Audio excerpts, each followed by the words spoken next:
jardineiro lhe disse, tudo o que nasce tem fim. Reinventar a fala, um texto do livro Aqui Não Temos Wi-Fi, conversas sobre literatura oral, publicado por Graça Capinha e Maria Conceição Ruivo, nas edições Afrontamento. Poderá a literatura oral ter um lugar relevante no mundo atual? A recriação e a adaptação a novos tempos, tanto das histórias tradicionais como do modo de contar, está, como já foi dito, na natureza desta forma de literatura, que nunca foi estática e se foi transformando ao ritmo da civilização.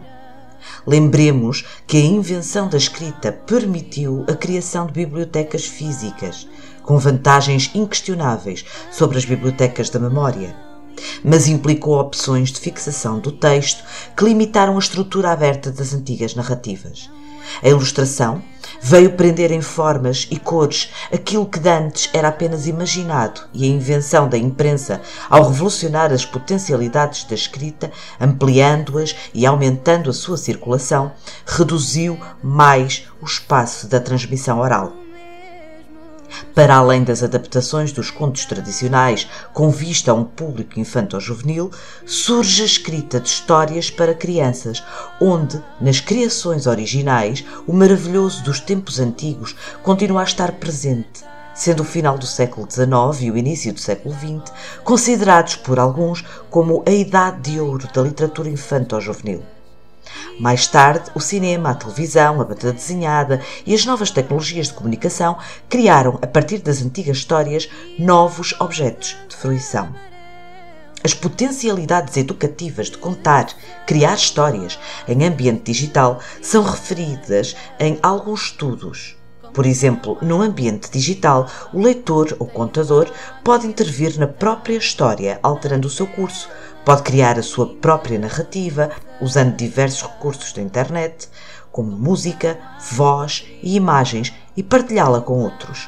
Alargando o universo de fruição das histórias, estes novos meios não devem, no entanto, ser considerados substitutos da comunicação presencial.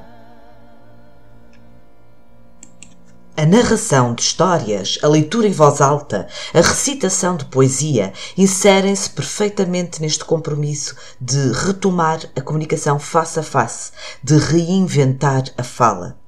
O movimento de recuperação do conto tradicional e o surgimento dos contadores de histórias profissionais iniciou-se em muitos países na década de 70 do século XX. Este tipo de contadores pratica uma arte de narrar performativa, estudada, ensaiada, e ainda que os contadores de histórias de antigamente possam ser fonte de inspiração, contar histórias no mundo de hoje exige uma reinvenção da arte de contar. Talvez o que de mais importante podemos aprender com os antigos contadores de histórias seja a atitude de estar presente para os outros, de criar um espaço de comunicação onde são partilhadas palavras, ideias, risos, independentemente de se tratar de um conto tradicional ou de outro tipo de narrativa. Não há dúvida que, mesmo na era digital, o gosto de ouvir uma boa história pode ser reativado, como prova a quantidade de sessões de contadores de histórias que são noticiadas hoje em dia, de festivais de contos como o paradigmático Palavras Andarilhas, organizado pela Biblioteca Municipal de Beja, José Saramago. Este festival bienal realiza-se desde há mais de 2 décadas e transforma Beja durante 4 dias na cidade dos contos, com tudo o que está associado a este mundo. A importância de contar histórias em contextos educativos tem sido reconhecida por educadores, mediadores de leitura, responsáveis de bibliotecas, cuja atuação neste domínio só é de louvar. O contador ou a contadora, com o calor da sua presença, são capazes de criar uma empatia e um espaço de partilha que não é substituível por meios digitais, por mais presentes e necessários que sejam no nosso dia-a-dia. A rosa depois de seca foi se queixar ao jardim. O jardineiro lhe disse, tudo o que